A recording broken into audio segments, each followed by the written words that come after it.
আজকে আমি তোমাদের সাথে এমন একটা সাবানের রেসিপি শেয়ার করব যেটা স্কিনের ঔজ্জ্বলতা তো বাড়াবেই, তার সাথে সাথে ময়েশ্চারাইজ করবে, গায়ের রং অনেকটা পরিষ্কার করে তুলবে বন্ধুরা, যদি এটা নিয়মিত ব্যবহার করা যায়।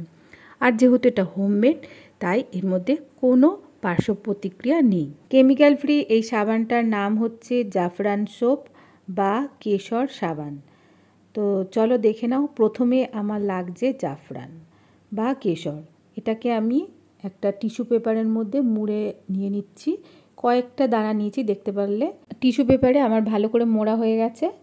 এখন এটা আমি গরম তাওয়া বা চাটুর মধ্যে একটু গরম করে নেব। তো দেখো, ঠিক এইভাবে আমি গরম করে নিচ্ছি। ডাইরেক্ট গরম করা যাবে না, এটা এরকম টিস্যু পেপারে মুড়েই গরম করতে হবে। এরপরে একটা পাত্রে নিয়ে নিলাম, দিয়ে দিলাম গোলাপ জল।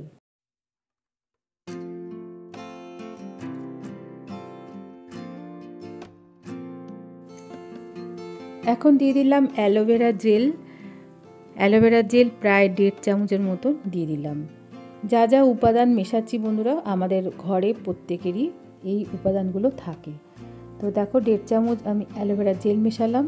এরপরে দিয়ে দিলাম হলুদ। আমি রামদেব বাবার হলুদটা নিয়েছি, খুব সামান্য হলুদ দিয়েছি। আর দিয়ে দিলাম গ্লিসারিন। গ্লিসারিন যেহেতু এখন শীতকাল, গ্লিসারিন আমাদের ত্বকের জন্য খুবই উপকারী। আর গ্লিসারিনের দাম খুবই কম হয়, যে কোনো দোকানে পাওয়া যায়। দিয়ে দিলাম স্যান্ডেল অয়েল। স্যান্ডেল অয়েলটা অপশনাল, দিতেও পারো নাও দিতে পারো। আর দিয়ে দিলাম ভিটামিন ই ক্যাপসুল। একটাই দিলাম, যেহেতু এখানে আমি অনেক রকম অয়েল মেশাচ্ছি, তো একটা দিলাম। তোমরা যদি স্যান্ডেল অয়েল না দাও তাহলে দুটো মেশাবে। দিয়ে দিলাম কোকোনাট অয়েল। দেওয়ার পর ভালো করে এবার মিশিয়ে নেব। যে কোনো রেসিপি আমি তোমাদের সাথে শেয়ার করি, আগে নিজে অ্যাপ্লাই করি, যদি ফল দেয় তাহলে আমি তোমাদের সাথে শেয়ার করি। স্কিন কেয়ারই বলো আর রান্নার রেসিপিও তাই, আগে আমি নিজে খেয়ে দেখি, যদি ভালো লাগে তাহলে তোমাদের সাথে শেয়ার করি। এটা একটা সাইডে সরিয়ে রাখলাম। এখন আমার লাগবে সোপ বেস। যে কোনো সাবান বানাতে গেলে সোপ বেস লাগবে। আমি নিয়েছি গ্লিসারিন সাবান। এটাকে আমি এখন ঘিজনির সাহায্যে ভালো করে ঘষে নেব। তোমরা ছোটো ছোটো করে টুকরো করেও নিতে পারো। তা আমি এটা সুবিধা হয় বলে আমি এইভাবে ঘষে নিলাম। আর দেখো কতটা সুন্দর লাগছে দেখতে। এখন আমি এটা একটা পাত্রে নিয়ে নিয়েছি। এটা এখন ডবল বয়েলিং প্রসেসের মাধ্যমে আমাদের গলাতে হবে। তো দেখো, আমি গ্যাসে আগে থেকে একটা কড়াতে জল দিয়ে বসিয়ে দিয়েছিলাম। জলটা অনেকটাই গরম হয়ে গেছে, মানে প্রায় ধরো ফুটছে। তো ওই অবস্থায় এই গ্লিসারিনের যে পাত্রটা আমি বসিয়ে দিলাম।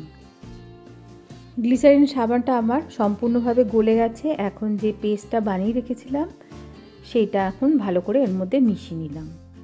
যেহেতু এখন শীতকাল আর আমাদের স্কিন প্রচণ্ড ড্রাই হয়ে যায়, রুক্ষ শুকনো হয়ে যায়, এমনকি কালচে ছোপও একটা এসে যায়, এই সাবানটা তোমরা ব্যবহার করে দেখো, কয়েক দিনের মধ্যেই অনেকটা স্কিনের কালার চেঞ্জ হয়ে যাবে। সাবানটা জমানোর জন্য আমি সোপ মোল্ড ইউজ করছি, যেটা আমি অনলাইন থেকে কিনেছি। আর এখানে আমি একটু জাফরান দিয়ে দিয়েছি আগে থেকে, যাতে দেখতে সুন্দর লাগে। সাবান জমাতে গেলে যে কোনো পাত্রের মধ্যেই জমানো যায়। যদি স্টিল বা কাঁচের ব্যবহার করো তাহলে একটুখানি তেল বা ভেজলিন লাগিয়ে নেবে আগে থেকে। 8 ঘন্টা পরে ফিরে আসলাম। দেখো, আমার সাবানটা পুরোপুরি জমে গেছে। আর এটা ফ্রিজে রাখার দরকার নেই, বাইরের ওয়েদারে আস্তে আস্তে জমে যাবে। দেখো, সাবানটা আমার পুরোপুরি জমে গেছে। প্রায় 8 ঘন্টা মতন আমি রেখেছিলাম। আর এত সুন্দর একটা স্মেল ছাড়ছে, মানে তোমাদের বোঝাতে পারবো না। তোমরা যদি বানাও তাহলে তোমরা সেটা উপলব্ধি করতে পারবে। আর দেখতেও দেখো কত সুন্দর হয়েছে। খুবই সুন্দর আর খুবই কার্যকরী একটা সাবান আমি তোমাদের সাথে শেয়ার করলাম বন্ধুরা। খুবই কম টাকার মধ্যে কিন্তু হয়ে যায়, এটা অনেক বেশি লাগে না। আর স্যান্ডেল অয়েলটা আমি তোমাদের বললামই অপশনাল, এটা তোমরা নাও দিতে পারো। জাফরান সাবান সম্বন্ধে তোমরা গুগল সার্চ করে দেখে নিতে পারো যে এর কতটা উপকারিতা আছে। এটা একটু সাদা প্লেটের মধ্যেও রেখে দেখালাম যে কত সুন্দর লাগছে। আর এটা দেখো, জলেও গুলে যায় না। একটা সাবান থেকে আমার 2টো সাবান হয়ে গেল। আর এটা আমি তোমাদের ব্যবহার করে দেখিয়ে দিচ্ছি। মাখা মাত্রই একটা ফ্রেশনেস এসে যায় বন্ধুরা। তাই তোমরা বানাও আর অবশ্যই আমাকে কমেন্ট করে জানিও। আজকের মতন এইটুকুনি, পরবর্তী ভিডিও ফিরে আসবো। খুব ভালো থেকো, সুস্থ থেকো। Good night.